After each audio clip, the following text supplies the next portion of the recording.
ఒకటి బోడముండ హైడ్రాని తెచ్చిపెట్టింది.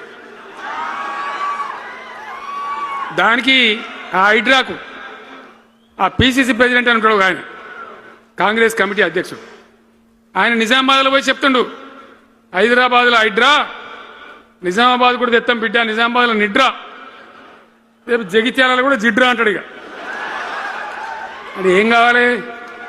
మొత్తం పేదల కొంపలన్నీ కూల్చుడేనా? కేసీఆర్ రాజ్యానికి వచ్చినప్పుడు 3.5 లక్షల మందికి పేదలు ఎక్కడ ఉన్నారో అక్కడనే పట్టాలు ఇచ్చినాం. వాళ్ళని ఆగం చేయకుండా పాపం గరీబోళ్ళు 3.5 లక్షల కుటుంబాలకు హైదరాబాదు చుట్టుపక్కల వేరే పట్టణాల్లో కూడా పట్టాలు ఇచ్చిన వాళ్ళని బతకనిచ్చినాం. ఇలా ఏం కూలగొట్టుడు? అది పుస్తకాలు కూడా తీసుకుని పోరాటాలు చదువుకునేటి అంతే గిరితమా? నేను ఒక్కటే మాట మనం చేస్తా ఉన్నా, గ్యారంటీగా బీఆర్ఎస్ గవర్నమెంట్ వచ్చేది ఖాయం. మొట్టమొదటి రోజులనే ఈ ఐటాంటోని ఎత్తి అవతల వరిస్తామని చెప్పి నేను మనం చేస్తా ఉన్నా. తీసేయన్నా దాన్ని, ఐటాన్ని తీసేయనన్నా, పక్క మాటనా? హైడ్రాని పీకేసి మొదటి సంతకంతోనే తీసి చెరువులో వాడేస్తాం దాన్ని.